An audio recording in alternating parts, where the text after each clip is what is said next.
오늘 우리에게 주시는 하나님의 말씀은요, 구약성경 이사야 32장 1절에서 20절까지의 말씀입니다.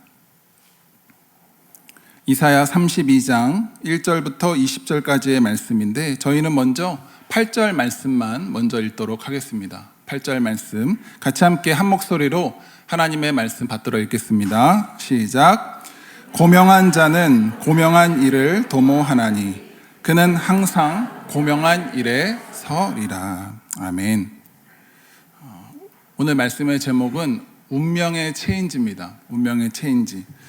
제가 항상 말씀을 준비하면서 그래도 많이 고민하는 게 이 제목을 고민을 많이 하게 되는데, 개인적으로 이번 주 말씀 제목은 제가 이렇게 하면서도 망했다. 왜 그러냐면, 왜 그렇게 생각했냐면, 운명이라는 것이 사실은 굉장히 너무나 크고 거대한, 어떻게 보면 하나의 담론이기 때문에 내가 제목을 괜히 운명을 정했나 싶을 정도로 그랬는데, 하나님의 은혜를 한번 나눠보겠습니다. 저와 여러분이 살아가는 우리가 현실이라는 곳은요, 힘이 없으면 참 어려운 곳입니다. 힘이 없는 자가 영향력을 발휘하기가 너무나 어렵죠. 가정에서도 힘이 있는 자의 자녀가 힘이 있는 사람이 발언권이 세죠. 힘이 없으면은 문제를 해결하기도 어렵습니다. 현실에서. 그것이 돈이 되었던, 지위가 되었던, 능력이 되었던, 사람은 힘이 있어야 됩니다. 단순히 사람뿐만이 아니라 이것은 나라와 나라 사이도 마찬가지죠. 인류의 과거부터 현대까지 그 모든 역사, 그 역사를 돌아보면요, 모든 일은 바로 이 힘의 다툼으로 결국은 이어지게 됩니다. 힘이 강한 자가 힘이 약한 자를 굴복시킵니다. 강한 자가 약한 자의 것을 뺏습니다. 여기에는 인간의 어떠한 이성적인 그런 부분들이나 어떤 분별함이 없습니다. 그냥 너무나 지극히 본능적인 것 같아 보입니다. 강한 자가 약한 자를 뺏는 것, 강한 자가 약한 자를 이기는 것, 굴복시키는 것. 그런데 놀랍게도 이러한 것들이 우리가 살아가는 이 인류의 문명, 모든 문명과 전쟁, 그리고 그 사이에서 역사를 연구하는 역사학자들이 그래서 말하는 여러 가지가 있는데, 그 중에서 한 가지 대표적으로 무서운 말이 있습니다.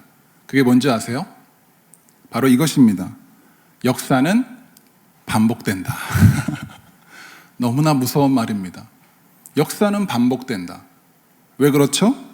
여러분, 반복된다는 것은 무슨 뜻입니까? 반복된다는 것은 개선된다는 것이 아닙니다. 앞으로 나아간다는 것이 아닙니다. 결국 다시 제자리로 돌아온다는 것이기 때문이죠. 운명의 이런 쳇바퀴와 같은 굴레. 우리 개인의 인생의 역사도 마찬가지겠죠. 우리가 각자가 이러한 굴레 가운데서 이걸 좀 벗어나고 싶어서 저마다 나름의 대안을 가지고 우리가 노력해 본다고 한들, 우리 인생 가운데 일어나는 사건들, 그것은 우리가 예측할 수가 없죠. 우리가 원하지 않아도 때로는 악순환 가운데 반복되면서 또다시 제자리로 돌아가는 우리의 모습, 우리는 쉽게 벗어나지 못합니다. 어떤 한 자매님의 이야기를 들은 적이 있는데요, 이 자매님이 가정에 어떤 상처가 있으셨어요. 이 자매님의 어머님께서, 이 자매님이 어렸을 때 이 아빠가 굉장히 잘생기셨거든요. 미남이세요. 그러다 보니까 어떤 일이 벌어지게 될까요? 여러분 다 짐작하시겠죠. 남편이 바깥으로 돌아다니면서 다른 이성을 만나고 바람피고, 이 어머니는 그것들로 인하여서 고통스러워하면서 방에서 혼자 눈물 흘리고, 이 자매님이 그 어머니의 모습을 계속 보면서 한 가지를 결심합니다. 나는 우리 엄마와 같은 인생은 살지 않을 거야. 절대로 이러한 일을 겪지 않겠어.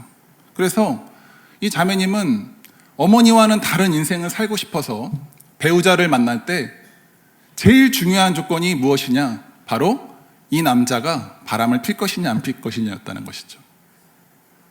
그래서 이 분이 선택한 결국 배우자는 어떠냐? 남들이 볼 때, 왜 저런 사람이랑 결혼하려고 그러지?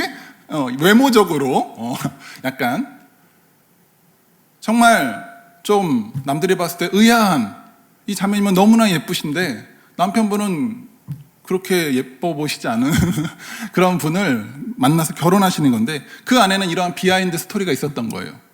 이 정도의 남자라면은 절대로 바람을 피지 않을 거다라는 생각이 있었던 거죠. 하지만 이 자매님은 결혼하시고 얼마 안 가서 놀라운 사건을 경험하게 되는데요. 그만 자기가 그렇게 고르고 선택했던 그 남편이 어느 날 바람을 피는 것을 이 자매님이 알게 된 거예요. 어머니의 그러한 인생을 벗어나고 싶었어요. 굴레를 벗어나고 싶었어요. 그런데 자신은 그 어머니보다도 더 못한, 어찌 보면 어머니 남편은 그래서 잘생기셨잖아요. 아빠 잘생기셨는데 더 못한 그러한 선택을 하게 된 것이죠. 때로는 우리가 현실 가운데서 나에게 일어나는 일들이 잘 이해가 되지 않습니다. 왜 이런 일이 나에게 벌어진 것일까? 그렇다고 나에게 닥친 그 문제를 해결할 능력도 힘도 없습니다. 어쩌면 이게 많은 사람들의 대부분의 현실 아닐까요? 운명이란 우리가 노력해도 그것으로부터 벗어날 수가 없는 하나의 굴레를 의미합니다. 성경에서는 이러한 사람의 운명에 대해서 아까 역사학자가 말한 것처럼 역사는 반복된다라고 표현했다면 이와는 다르게 표현을 하는데요. 전도서 1장 2절 말씀입니다. 우리 같이 한번 읽어볼까요? 전도서 1장 2절 시작.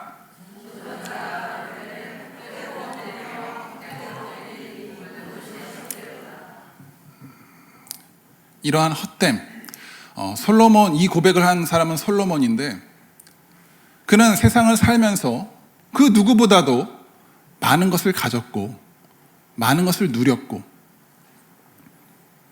그것들을 통해서 무언가를 이뤄보고자 했던 사람이었습니다. 그런데 그 또한 결국은 이러한 굴레, 나의 모든 이러한 시도가 헛되구나, 모든 것이 헛되구나 라는 이 굴레를 벗어날 수가 없게 되었죠. 성경은 우리에게 이렇게 말합니다. 저와 여러분의 역사, 모든 사람의 역사의 그 주인은, 운명의 주인은 우리가 아니라고 말합니다. 내가 아닙니다. 누구실까요? 바로 하나님이라고 말합니다. 하나님, 그분이 저와 여러분의 역사와 운명의 주인이라고 말합니다. 이 역사 가운데서 하나님께서는 우리가 이렇게 반복되고 또 반복되는 그러한 인생 가운데서 우리가 망하지 않고 소멸하지 않도록, 그것이 더 이어지고 유지될 수 있도록 우리에게 은혜와 승리 그리고 구원을 허락하시는 분이 하나님이십니다. 신앙생활은 단순히 이 땅에 살면서 우리가 적당히 복을 받는 수준의 그런 차원이 아닙니다. 어찌 보면 그보다 훨씬 더 크고 넓은 차원이죠.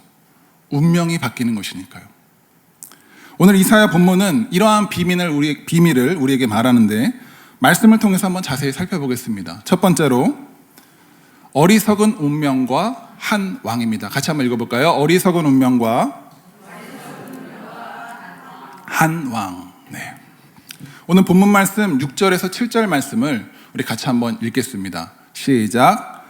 이는 어리석은 자는 어리석은 것을 말하며 그 마음에 불의를 품어 감사를 말하며 패역한 말로 여호와를 거스리며 줄인 자의 심령을 비게 하며 목마른 자의 마시는 것을 없어지게 함이며 괴울한 자는 그 그릇이 악하여 악한 계획을 베풀어 거짓말로 가련한 자를 멸하며 빈핍한 자가 말을 바르게 할지라도 그리 함이 어니와. 오늘 성경은 우리가 벗어날 수 없는 운명 중에서 하나인 이 어리석음이라는 것의 운명을 말하고 있습니다. 여러분, 성경에 말하는 어리석음이라는 것은 무엇이냐면요, 우리가 무언가를 판단하고 생각하는 능력이 떨어지는 겁니다. 무슨 말이냐? 지금 우리 앞에 금덩이가 하나가 있어요. 근데 우리는 이 금덩이라는 것의 가치를 만약에 몰라요. 그럼 어떻게 이 금덩이를 사용할까요? 어떻게 사용하게 될까요? 금을 가지고 반지를 만들거나 목걸이를 만들게 사용할까요? 아니면은 그냥 돌처럼 이렇게 집에다가 이렇게 놓고 사용하게 될까요? 그 가치를 모르면은 제대로 사용할 수가 없지 않습니까? 어리석음이라는 것은 이런 것입니다. 무엇이 진짜로 중요한 것인지, 무엇이 얼마나 가치 있는 것인지, 무엇이 지금 나에게 진짜 필요한 것인지를 판단하는 능력이 떨어지는 것입니다. 가치를 알아보지 못하는 상태를 말하죠. 이 본문에 나오는 어리석은 자라는 말의 그 히브리 어원을 보면은 그 말이 바로 나발이라는 뜻입니다. 나발. 혹시 들어보셨나요? 나발? 사무엘상 25장에 나오는 이 나발이라는 한 부자가 있습니다. 그때 당시에 이 다윗이라는 사람이 나오는데 다윗이 사울을 피해서 도망 다녔습니다. 그가 도망한 땅에, 그 피신한 땅에 살고 있던 한 부자가 바로 이 나발입니다. 다윗은 그 나발의 재산을 빼앗는 것이 아니라 그의 재산을 지켜주죠. 다른 도적들이나 이런 존재로부터 지켜줍니다. 보호해줍니다. 그러다 어느 날 이 나발이 잔치를 집에서 베풉니다. 풍성한 수확 가운데 양털을 깎으면 잔치를 벌이는데 다윗은 그 이야기를 듣게 됩니다. 그리고선 잔치를 베푸는 이 타이밍에 내가 좀 그에게 도움을 좀 요청을 해봐야 되겠다라고 해서 그의 신하를 자기의 부하를 보내서 정중하게 나발에게 은혜를 구하죠. 위대하신 나발님, 저에게 이 기쁜 날에 조금의 은혜를 베풀어 주시면 너무나 감사하겠습니다. 저와 저의 부하들이 먹을 먹거리를 조금만 나눠주시면 제가 너무나 감사할 것 같습니다. 제가 당신의 이런 소유물도 좀 지키고 그렇게 했습니다. 이렇게 고백했을 때 그러한 청에 대해서 나발은 어떠한 선택을 하냐면요, 성경을 보니까 그는 그 당시에 잔치에 있던 모든 사람들 앞에서 이 다윗의 부하들을 공개적으로 모욕합니다. 다윗을 욕합니다. 야, 요즘에는 세상이 참 말세야. 요즘에 그렇게 종들이 주인을 아주 그냥 모처럼 여기고 그렇게 행동한다며? 종이 종다워야지 왜 종이 주인처럼 그러는 거야? 누구들하고 하는 말이에요? 지금 다윗을 들으라고 하는 말이에요. 다윗은 지금 도망치고 있으니까. 공개적으로 그를 욕하고 모욕하는, 비난하는 선택을 하죠. 차라리 음식을 주기 싫었으면 그냥 조용히 그냥 가세요 이렇게 하든지, 굳이 왜 이런 선택을 했을까요? 자, 이 이야기를 들은 다윗은 어떻게 반응합니까? 그의 부하들에게 모두 허리에 칼을 차라고 합니다. 다윗이 누굽니까? 다윗은 수많은 전쟁에서 싸워서 이기고 승리한 그 장수 아닙니까? 그에게는 400명 넘는 부하가 지금 있습니다. 그 다윗이 자신의 부하에게 허리에 칼을 차라고 하고서는 이 나발을 죽이러 갑니다. 나발의 이러한 선택, 그의 선택으로 인해서 지금 나발은 그 자신뿐만이 아니라 그의 집에 살고 있는 모든 남자들을 다 죽게끔 만드는 그런 위기의 선택을 하죠. 다행히도, 한 가지 너무 다행이게도 이러한 나발에게는 그래도 제대로 상황 판단을 좀 할 수 있는 종이 있었고, 그의 아내, 성경이 말하는 지혜롭다라고 표현하는 아비가일이라는 아내가 있었습니다. 종으로부터 그의 주인인 나발이 이렇게 했다라는 이야기를 들은 아내인 아비가일은 그 이야기를 듣자마자 재빨리 음식을 만들어서 다윗을 만나러 갑니다. 그러면서 그 앞에 엎드리죠. 살려달라고 합니다. 저희가 잘못했다라고 합니다. 만약에 이러한 행동이 아니었으면 나발은, 그의 집의 모든 남자들은 그날 다 죽었을 것입니다. 잘못된 판단, 잘못된 선택, 그것을 고집하면서 포악하게 구는 행실들, 이것이 성경이 말하는 나발 어리석은 자입니다. 이사야서 30장, 31장을 보게 되면 당시의 나라인 남유다가 선택했던 잘못된 판단, 어리석은 선택이 나옵니다. 그것은 무엇이냐? 아수르라는 이 거대한 나라 앞에서, 문제 앞에서 바로 애굽이라는 나라의 도움을 요청하는 것이었습니다. 하나님께서는 이미 선지자들을 통해서 너희가 애굽을 의지하지 말아라, 그 선택은 좋은 선택이 아니다 라고 경고하셨습니다. 이사야 31장 3절 말씀 같이 한번 읽어볼까요? 31장 3절 시작. 애굽은 사람이 아니요 여호와께서 그 손을 드시면 돕는 자도 넘어지며 도움을 받는 자도 엎드려져서 다 함께 멸망하리라.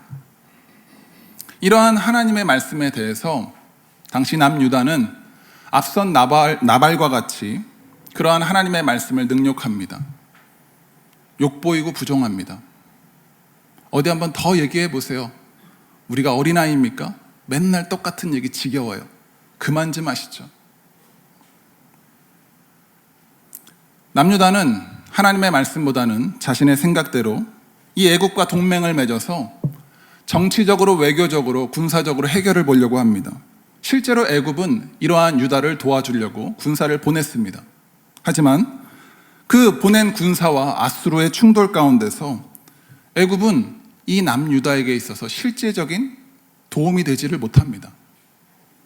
하나님의 말씀대로 된 것이죠. 결국 이 남유다는 바벨론에 의해서 완전히 망하게 되었고, 애굽 역시도 이러한 하나님의 심판을 심판을 피하지 못하게 되는, 오늘 말씀이 말한 것처럼 돕는 자도 넘어지고 도움을 받는 자도 넘어지게 되는 이러한 결과를 얻게 된 것이죠.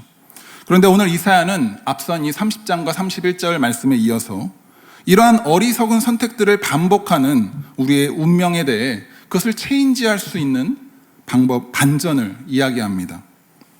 그것은 바로 무엇이냐? 우리가 한 왕의 통치와 다스림을 받는 것입니다. 본문 말씀 1절부터 2절 말씀을 같이 한번 읽어보겠습니다. 1절에서 2절 시작. 보라, 장차 한 왕이 의로 통치할 것이요 방백들이 공평으로 정사할 것이며 또 그 사람은 광풍을 피하는 곳, 폭우를 가리우는 곳 같을 것이며 마른 땅에 냇물 같을 것이며 곤비한 땅에,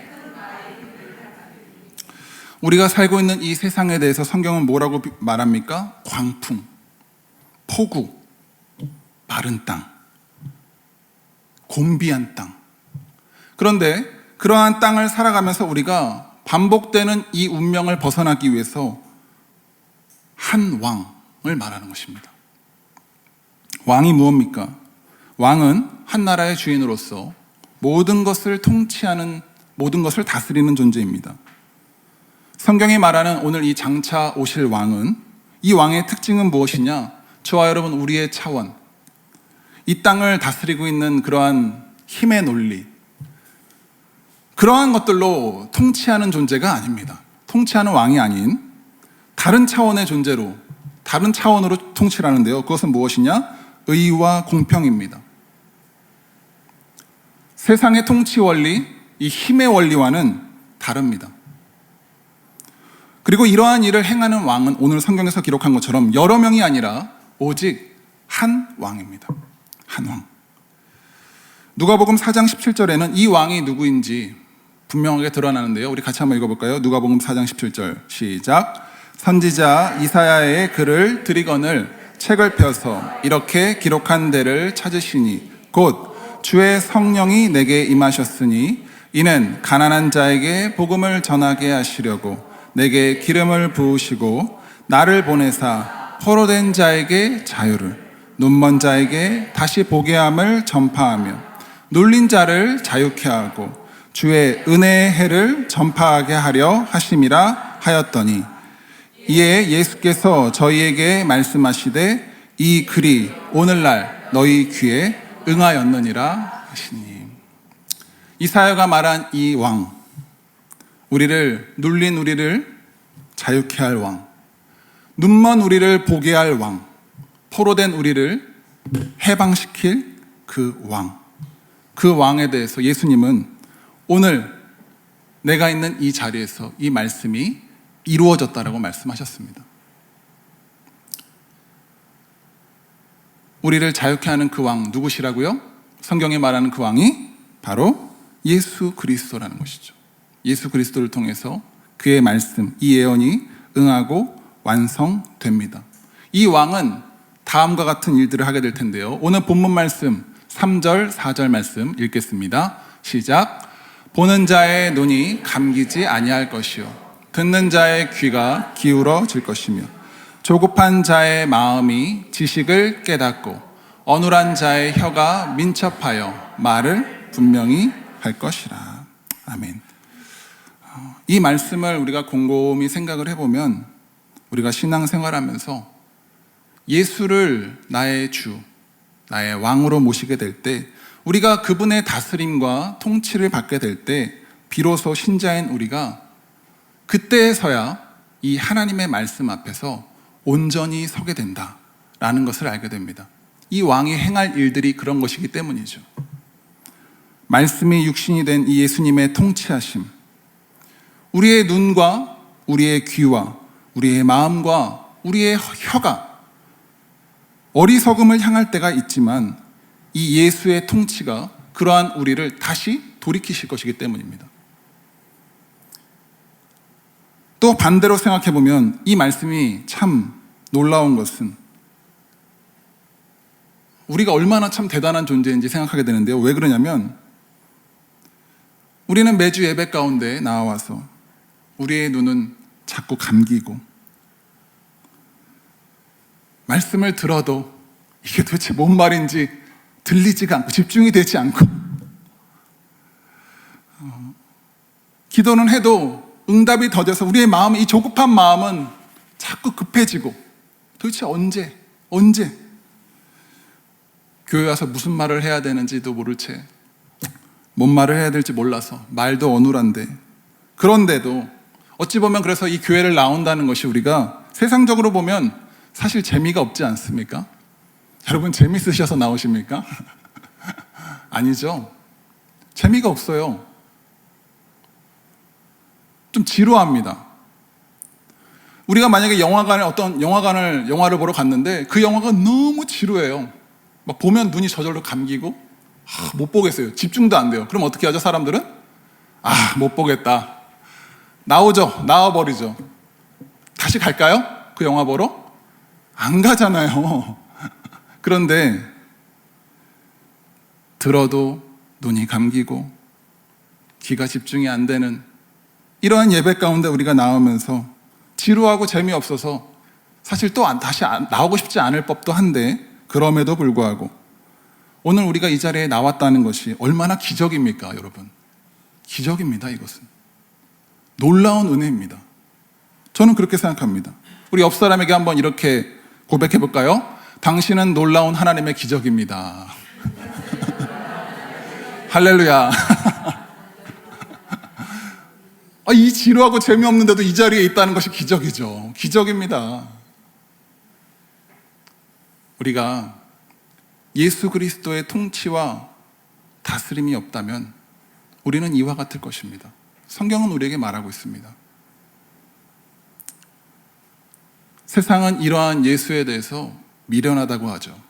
오늘 말씀 5절 말씀 같이 한번 읽어볼까요? 5절 말씀 같이 읽어보겠습니다. 시작. 어리석은 자를 다시 존귀하다 칭하지 아니하겠고 괴울한 자를 다시 정대하다 말하지 아니하겠고. 이게 무슨 말이죠? 세상은 성경이 말하는 어리석은 자를 존귀하게 여깁니다. 그것이 세상입니다.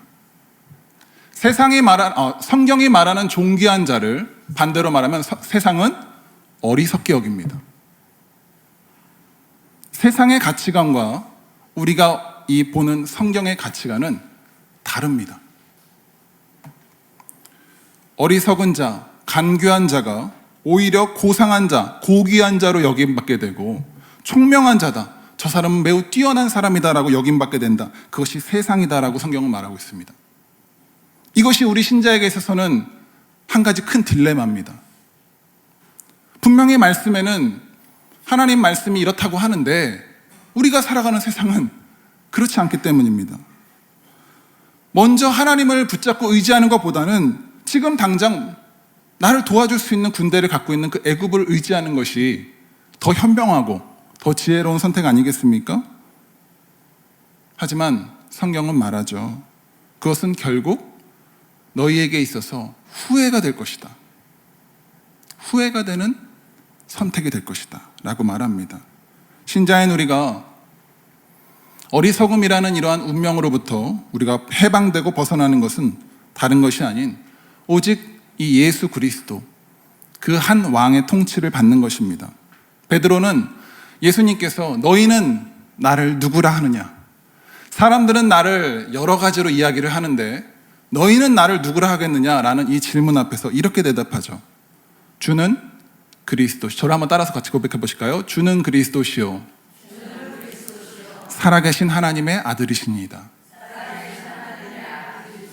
여러분에게 있어서 예수님은 누구십니까? 누가 여러분에게 당신이 그렇게 다니는 교회 그 예수라는 분 도대체 누굽니까? 라고 했을 때 여러분은 뭐라고 대답하시겠어요? 너무 좋으신 분이죠. 위대하신 분이에요. 정말 착하고 선하신 분입니다. 물론 그것도 하나의 맞는 답이 될 수는 있겠지만 성경이 말하는 답은 이것입니다. 주는 그리스도시다. 이 그리스도라는 말이 무슨 의미냐? 그리스도는 이름이 아닙니다. 직책입니다. 역할입니다. 뭐냐? 기름 부음을 받은 자라는 뜻이죠. 당시에는 왕, 선지자, 제사장 이 특수 직책들만 기름을 붓고 세워짐을 받았습니다. 예수는 그리스도, 그분은 왕이십니다. 통치하시고 다스리시는, 그렇게 하셔야 되는 분이시죠. 신자인 우리가 이 예수는 그리스도시다라는 고백이 우리에게 없다면 어쩌면 우리는 하나님이 원하시는, 하나님 말씀하시는 그러한 모습이, 그러한 신자로서 서 있지 못하는 것일지도 모르죠. 주님은 이 베드로의 고백, 주는 그리스도시요, 주는 왕이시요,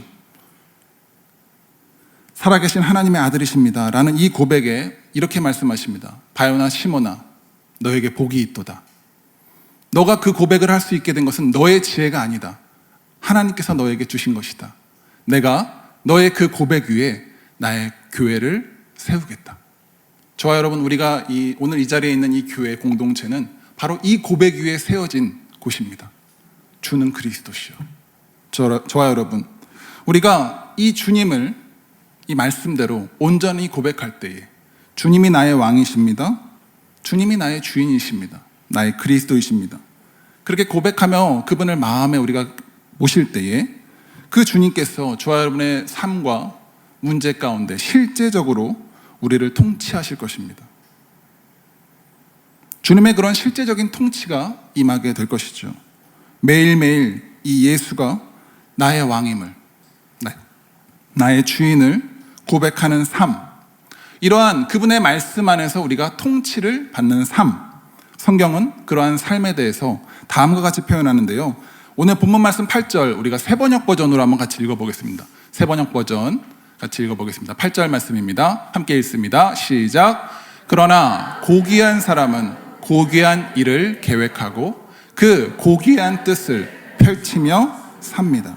성경이 말하는 예수를 나의 주, 그분을 나의 그리스도라고 고백하는 자의 인생은 더 이상 지난날의 그런 후회, 현재의 후회, 그런 회한으로 번복되어 있는 인생이 아닌 그런 운명이 아니라 이제는 고귀한 자, 고귀한 일, 고귀한 뜻을 펼치며 살게 되는 사람으로 그 운명이 체인지될 것이다 라고 약속하는 것입니다. 두 번째로 한번 보겠습니다.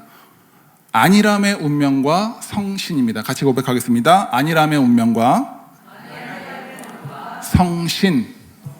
네, 이게 무슨 말일까요? 오늘 본문 말씀 9절부터 14절까지 쭉 같이 한번 읽어보겠습니다. 시작. 너희 안일한 부녀들아, 일어나 내 목소리를 들을지어다.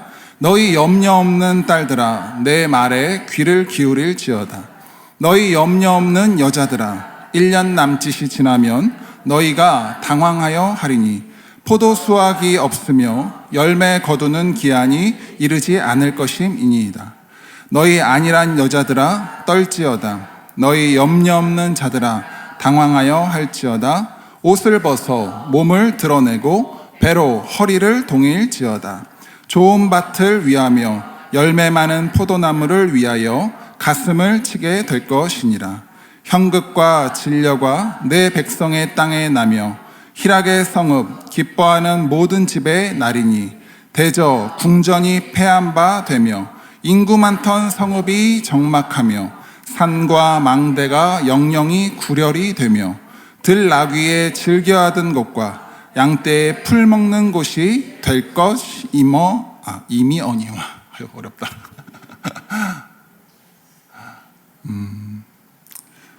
어리석음에 이어서 오늘 본문이 말하는 두 번째 우리의 운명은 바로 안일함인데요. 이 안일하다라는 말의 사전적인 의미 자체는 이렇습니다. 삶이 그리 나쁘지는 않은 것입니다. 예를 들어서 한 10점 만점이다. 시험 성적이 10점 만점이다. 그럼 한 6점 정도? 그 정도의 인생? 특별한 염려가 없고 적당히 편안하고 한가로운 모습을 말하죠. 여러분, 사실 근데 우리가 이런 안일함은 우리 모두가 꿈꾸는 것 아닌가요? 적당히 큰 걱정 없이, 염려 없이 편안하고 한가한 인생. 사람들은 어쩌면 이건 인생을 부러워하고 이렇게 되고 싶어 할 것 같은데, 오늘 성경은 왜 이것이 문제라고 말하는 것일까요? 심리학에서 사람을 연구했는데요. 이 사람이 고통에 적응하는 현상에 대해서 연구했습니다. 그런데 우리에게 어떤 고통이 큰 고통, 센 고통, 이렇게 강할수록 그 고통이 우리의 인생에서 훨씬 오래 갈 것 같죠? 그렇지 않답니다. 오히려 실제로 조사해보면 적당한 고통, 좀 괜찮았다가 또 어떤 때는 안 좋았다가 또 다시 괜찮아진 것 같고, 뭐 그렇게 나쁘지 않은 것 같아, 요 정도 수준, 이러한 고통이 사람에게 있어서는 훨씬 더 오래 간다고 합니다. 왜 그럴까요? 우리의 뇌라는 것은요, 우리의 몸은요, 스스로 면역 체계라는 게 있죠. 그렇죠? 뇌도 마찬가지입니다. 그래서 이 뇌가 느끼기에 지금 당장 얘가 죽어버릴 것 같다, 정말 큰일 날 것 같다 싶으면요, 그렇게 고통스럽고 아프면요, 본능적으로 뇌가 막 움직인다고 합니다. 재빠르게 이거를 빨리 해결할 수 있는 그 해결책을 찾는다고 합니다. 그래서 그걸 빠르게 해결하고 적응하려고 애를 쓴다고 하죠. 그렇기 때문에 크고 강한 센 고통이 어쩌면 이런 뇌의 작용을 통해서 우리에게 있어서는 종종 애매한 고통, 적당한 고통보다 훨씬 더 빨리 해결된다라고 하죠. 왜냐? 우리는 의식적이든 무의식적이든 그것을 해결하기 위해서 행동하기 때문입니다. 이렇게 큰 고통과 센 아픔은 우리로 하여금 강제적으로라도 그 인생을 바꾸도록, 그 고통에서 벗어나도록 움직이게 하는데, 안일함이라는 것은 그렇지 못합니다.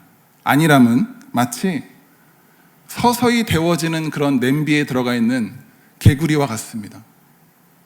적당히 따뜻합니다. 적당히 견딜만 합니다. 지금 그렇게 어렵지 않습니다. 그래서 그 상태를 머무르게 합니다. 변화하지 못하게 합니다. 당장 죽을 것 같으면 어떻게든지 뭔가를 할 텐데 그렇진 않기 때문이죠.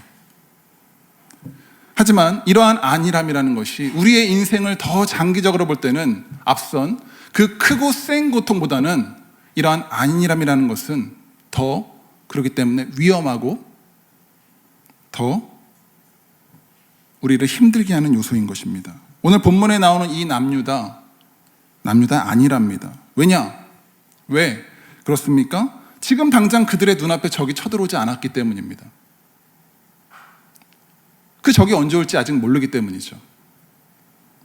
스스로 무언가를 할 수 있는, 시도할 수 있는, 해결할 수 있는 여러 가지 방안들이 그들에겐 있습니다. 오직 한 가지밖에 없으면 그거 한 가지를 붙들고 막 할 텐데 다양한 선택지가 주어져 있죠. 지금 당장은 안전하고 평화롭습니다. 하지만 오늘 성경은 우리에게 말하죠. 그것이 너희에게 영원하지 않을 것이다. 그것이 너희에게 영원하지 않을 것이다. 어느 날 아수르가 갑자기 쳐들어올 것입니다. 성경을 보니까 그때가 되자 이 당시의 왕이었던 히스기야 왕이 어떻게 하죠? 하나님 앞에 매달립니다. 하나님 살려주십시오. 살려주십시오. 하나님이 그 남유다를 살려주십니다. 놀라운 기적을 베풀어 주셨죠. 그런데 그 히스기야가 죽고 나자 이들은 또다시 안일함에 빠집니다. 지금 당장 적도 없고 나를 힘들게 하는 문제가 없는데 내가 왜 그렇게 해야 돼? 기도하지 않아도, 굳이 그렇게 막 애쓰지 않아도, 말씀 보지 않아도 난 지금 괜찮아. 적당히 견딜만 해. 그러한 안일함. 그러자 이제는 어떻게 됩니까? 그러한 안일함의 반복 가운데 이제는 바벨론이 쳐들어옵니다. 바벨론이 쳐들어와서 어떻게 하죠? 그 성을 완전히 무너뜨리죠. 이것이 안일함의 운명의 결과입니다. 괜찮은 것 같아 보입니다. 하지만 예상하지 못한 순간, 예상하지 못한 사건이 어느 날 다가올 때 그들은 당황할 것입니다. 놀라 자빠지게 될 것입니다. 안일했기 때문입니다. 오늘 성경은 우리의 이러한 안일함의 운명을 체인지할 수 있는 반전을 말하는데요. 바로 15절 말씀입니다. 함께 같이 읽어보겠습니다. 15절 함께 읽습니다. 시작. 필경은 위에서부터 성신을 우리에게 부어 주시리니 광야가 아름다운 밭이 되며 아름다운 밭을 삼림으로. 하나님은 이러한 안일한 남유다에게 무엇을 약속하시느냐? 위로부터 성신을 부어주시겠다라고 하셨습니다. 성신. 성신은 말 그대로 거룩한 영이죠. 거룩한 영. 위로부터 부어지는 영입니다. 신약시대에 이르러서는 이 이사야가 말한 이러한 성신의 부어짐의 사건이 일어나게 되는데, 우리가 사도행전 2장 말씀, 그 2장 말씀을 보면 예수 그리스도의 십자가와 그 죽음과 부활 이후에 일어나게 된 한 사건이 나옵니다. 그것이 바로 오늘 이사야의 서를 통해서 우리가 보았던 부어지는 거룩한 영이신 성신, 바로 성령님이시죠. 사도행전 2장 17절 말씀 같이 한번 읽겠습니다. 하나님이 가라사대 말세에 내가 내 영으로 모든 육체에게 부어주리니 너희 자녀들은 예언할 것이요 너희의 젊은이들은 환상을 보고 너희의 늙은이들은 꿈을 꾸리라. 그들은 더 이상 안일하지 않게 될 것입니다.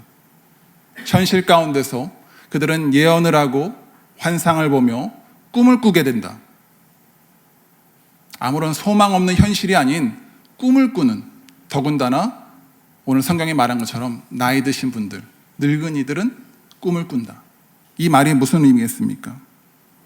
성령 충만은 그 누가 되었든지 그의 인생 가운데서 그 안일한 인생을 바꾼다는 것입니다.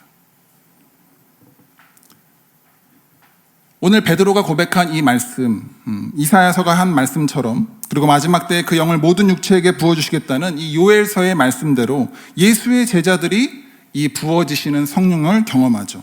그리고 이 성령의 충만을 경험하면서 그들은 이전과는 다른 모습으로 살아가게 됨을 우리는 볼 수 있습니다. 사도행전 2장 38절에서 39절에는 이러한 고백이 나오는데 같이 읽습니다. 38절 39절 시작. 베드로가 가로되 너희가 회개하여 각각 예수 그리스도의 이름으로 세례를 받고 죄 사함을 얻으라. 그리하면 성령을 선물로 받으리니 이 약속은 너희와 너희 자녀와 모든 먼데 사람 곧 우리 하나님이 얼마든지 부르시는 자들에게 하신 것이라. 아멘. 이 약속은 누구에게라고요? 모든 세대들 뿐만 아니라 모든 먼데 있는 사람들까지 다 포함되는 약속입니다. 이제 올해 10월에 저희 교회에서는 이제 세례식을 할 겁니다. 세례식을 할 텐데, 세례라는 것이 무엇입니까? 세례.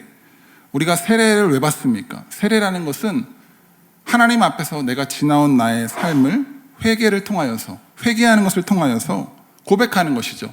이제 이전의 나는 죽었습니다. 이전의 나는 이제 더 이상 없습니다. 나는 주 안에서 새롭게 되었습니다. 라는 것을 모든 사람들 앞에서 공개적으로 우리가 인정하는 그 행위가 바로 세례 아닙니까? 세례는 완전히 그 방향에서 돌이켜야 됩니다. 방향을 돌이켜야 됩니다. 그러한 결단과 각오가 없이 어떻게 회개라는 것이 있을 수 있겠습니까? 회개가 말 그대로 돌이킴인데요. 이전의 방향은 죽고 새 방향으로 돌이켜 나아가는 것, 회개. 이러한 회개를 통해서 하나님은 우리에게 성령의 충만함을 주신다고 약속하십니다. 고린도전서 15장에서 바울은 이렇게 고백합니다. 형제들아, 내가 그리스도 예수 주 안에서 가진 바 너희에게 대한 나의 자랑을 두고 내가 단언하노니 나는 날마다 죽노라. 성령 충만, 매일매일 이루어지는 이러한 성령 충만의 비밀이 무엇이죠? 바로 나라는 존재, 이전에 내가 살아왔던 나의 이런 존재, 옛 자아, 그것이 날마다 죽는 경험, 회개하는 경험을 통해서 이루어진다. 성경은 우리에게 말하는 것입니다. 그런데 안일함이라는 것은 굳이 이러한 철거를 원치 않게 하죠. 지금은 물론 썩 100% 만족하진 않지만 그래도 한 10점 만점에서 6점 정도 되니까 이 정도면 그래도 괜찮아. 남들이랑 봤을 때 어느 정도 적당해. 굳이 인생을 왜 바꿔야 돼? 라고 생각하게 하는 것이기 때문입니다. 하지만 이러한 안일함의 운명의 결과는 우리가 남유다를 통해서 보았듯이 그들의 고통은 영원히 해결되지 않은 채 그렇게 서서히 말라서 죽어가는 인생이 될 것이라고 성경은 말하고 있습니다. 하지만 이 성령 충만, 때로는 내 안에 옛 자아가 깨어지고 그것들이 깎이는 고통과 아픔이 있을 때가 있지만 그럼에도 불구하고 그것을 내가 철거하겠다, 여기 재개발할 거야, 이러한 각오와 결단을 하는 신자인 우리에게 있어서 성령 충만은 어떠한 모습으로 나타나게 되냐면요, 오늘 본문 말씀 16절부터 20절까지 말씀 함께 읽겠습니다. 쭉 읽겠습니다. 시작. 그때에 공평이 광야에 거하며 의가 아름다운 밭에 있으리니 의의 공효는 화평이요 의의 결과는 영원한 평안과 안전이라. 내 백성이 화평한 집과 안전한 거처와 종용이 쉬는 곳, 먼저 그 삼림은 우박에 상하고 성읍은 파괴되리라. 모든 물가에 씨를 뿌리고 소와 나귀를 그리로 모는 너희는 복이 있느니라. 아멘. 재밌는 오늘 말씀에서 보면은 똑같은 말이 의미가 달라지는 것을 보게 되는데요, 9절에 안일한이란 말이 나오고 염려 없는 이라는 말이 나오는데 그 안일한과 염려 없는 이라는 이 부정적인 말이 우리가 읽은 것처럼 이 성령이 부어진 후, 위로부터 성신이 임한 후에는 18절에 이렇게 바뀝니다. 안일한은 조용한, 차분하고 침착한.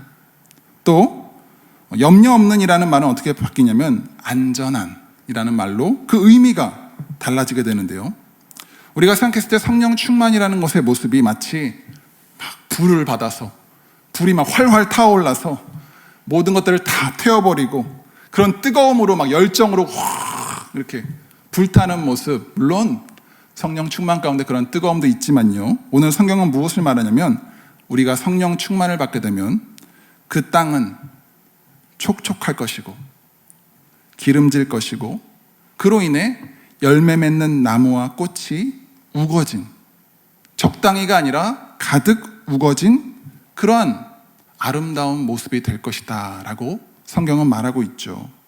이전에 안일했던 모습, 적당히 평안하고 적당히 안전하고 여전히 그 안에서 허무하고 때론 허전했던 마치 메마른 삼림과 같은 그러한 메마른 성읍과 같은 모습은 사라지게 될 것입니다. 나 스스로 괜찮아 그렇게 여기고 안전하게 여기고 그러면서도 혹시나 잘못되면 어떡하지? 이게 잘 실패하면 어떡하지? 그런 두려움 가운데서 아무런 행동을 하지 않는 그런 안일함이 아니라 오늘 성경에서 성령 충만한 그것을 경험한 신자들은 이미 그 하나님 안에서 자신의 안전함을 굳게 붙잡고 있기 때문에, 그것을 믿고 있기 때문에 다시 씨를 뿌릴 수 있는, 다시 밭에 나아갈 수 있는 그러한 담대함과 평안을 누리게 될 것이다. 이미 그 확실한 안전함 가운데 거하고 있기 때문에 너희는 담대함을 얻게 될 것이고 평안을 얻게 될 것이다. 물가에 씨를 뿌리고 그 열매들을 거두는 그런 인생을 살게 될 것이다 라고 성경은 말하고 있는 것입니다. 오늘 말씀의 결론입니다. 운명의 체인지입니다. 오늘 우리는 이 말씀을 통해서 우리의 운명이 바뀌어진다는 것을 보았습니다. 어리석음의 인생에서, 운명에서 고귀한 운명으로, 안일한 운명에서 진짜로 안전한 운명으로, 그런데 이러한 신자의 운명이 체인지, 변화되는 것은, 그 비밀은 우리가 스스로가 내가 애쓰고 내가 힘쓰고 내가 그 운명을 바꾸려고 몸부림치며 노력한다고 되는 것이 아니라, 오늘 성경은 다음과 같은 답을 말합니다. 바로 한 왕을 우리가 인정하는 것, 그분의 통치를 우리가 경험하면서 살아가는 것, 예수 그리스도, 그분이 나의 왕 되심을 인정하고 그분의 통치와 다스림, 그 말씀 안으로 우리가 들어가게 되는 삶, 말씀을 통하여서 우리가 지난 우리의 모습 가운데 잘못된 것들에 대해서 돌이키고 회개할 때에 선물로 우리에게 주신다고 약속하신 그 하나님의 성신, 거룩한 영이신 성령 하나님, 그분을 모시며 충만함 가운데 이제는 아름다운 담대한 평안을 누리는 자로서 살아가게 된다입니다. 사랑하는 하늘교회 성도 여러분, 우리가 지난 인생 가운데서 혹시나 내가 그렇게 과거에 했던 선택, 지금 한 이 선택, 그것이 때로 너무 어리석게 보이고 그로 인해서 후회가 되는 그러한 것들을 또다시 반복하고 싶지 않으십니까? 혹은 나는 왜 이렇게 변하지 않을까? 변하고 싶은데 왜 난 변화가 안 되는 것일까? 그런 나 자신의 안일함으로부터 벗어나기를 원하십니까? 그렇다면 우리는 다음과 같은 질문을 우리 스스로에게 할 수 있어야 됩니다. 우리는 성경이 말하는 것처럼 이 예수 그리스도, 그분을 진짜 나의 왕으로, 내가 그분을 다스림을 받으며 그분을 모시며 살기를 원하시나요? 여러분 잘 생각하셔야 됩니다. 그냥 남들이 한다고 대답하지 마시고 여러분 자신에게 정말 깊이 한번 질문해 보십시오. 나는 그 주님을 진짜 나의 왕으로 모시기를 원하시나요? 두 번째로, 내가 지난 나의 그런 삶을 돌이키기를 원하고 이제 회개하기 원한다. 그래서 그 성령님의 충만함을 진심으로 받고 싶으십니까? 이러한 질문에 yes 라고 고백하기 원하시는 분들은 저의 고백을 한번 조용히 따라해 주시면 감사하겠습니다. 저의 고백을 따라하시면 되겠습니다. 예수님, 주님은 나의 그리스도이십니다. 주님만이 나의 주인이시며 나의 왕이십니다. 이제부터는 내가 내 인생의 운명을 바꾸려고